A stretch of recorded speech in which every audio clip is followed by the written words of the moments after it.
marks for that one. 51551.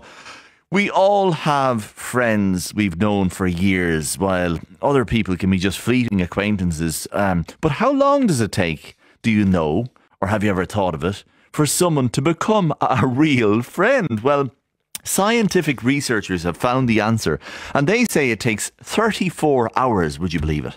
Seems like an oddly specific duration, but they've done the research, and psychologist Pádraig Walsh has been looking at that research, and he joins me now. You're very welcome, Pádraig. Thanks very much, Cormac.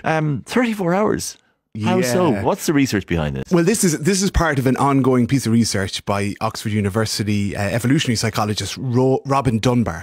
Robin Dunbar is famous for Dunbar's number. So he's looked at how tribes are formed, how many friendships we can hold, how many people we know throughout our lives. So if I were to ask you how many, if he looked at the number of the size of hunter-gatherer tribes. He looked at the average size of an English village at the time of the Domesday Book in 1086. Right. And then he compared it to the number of people who have, or the number of Facebook friends that people have, or the number of people that you have contacted over the previous year on a phone. Guess what kind of number he came up with? It was the same for most of them. It was an average of 150. Really? So when he studied this in primates, he found that the average tribe size that we have relates to our brain size. So 150 people is kind of related to how many people we can adequately keep.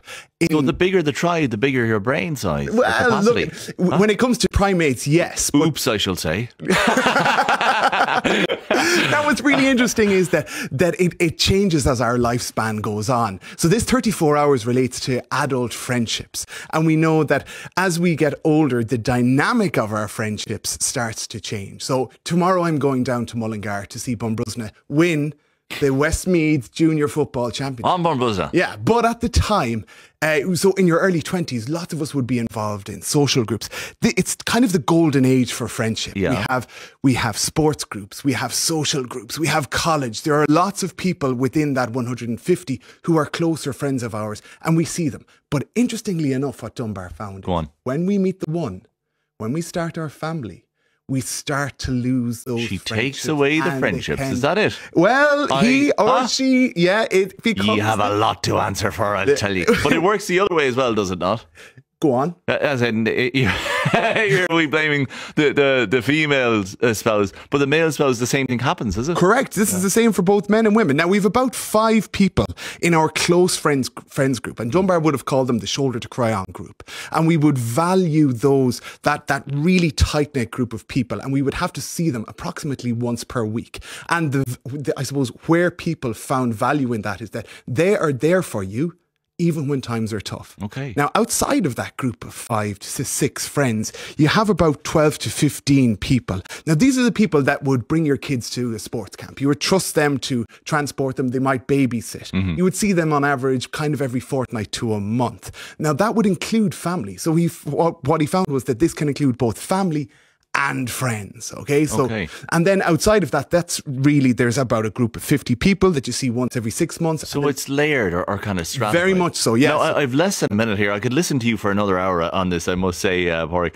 But is there a certain milestone that you have to meet before you become a friend, for example? Well, what was interesting about this, the number of hours, the 34 hours, was that each interaction, he specified 11 interactions, on average 3 hours, 4 minutes each. Now, that was interesting, because it felt like it was more a deep connection that you were forging with the person. So if you have 3 hours of conversation with somebody, you're going to get through a lot of world problem solved in that amount of time. Trust me, I know. You know, right? You do know. But so it seems like that deep connection has to be forged. Okay. And it's interesting that we can pick that friendship up with those people who we've been friends with in the past. One final thing, the World Health Organization will say that having good relationships and deep friendships is important, not just for our physical health and our psychological health, but also for our lifespan. So get out there and make friends. Make those friends. Oh, very good. Last note, in a word, who's Bunbrusna playing tomorrow? They're playing their biggest rivals, Multy-Farnham. If you see blue and white as you're going west from Dublin today, you know what's going on. It's Bun versus Multi. Pádraig, thank you very much indeed. That's behavioural psychologist Pádraig Walsh. Now let's head across to Matt Aidan and Conal Ruth.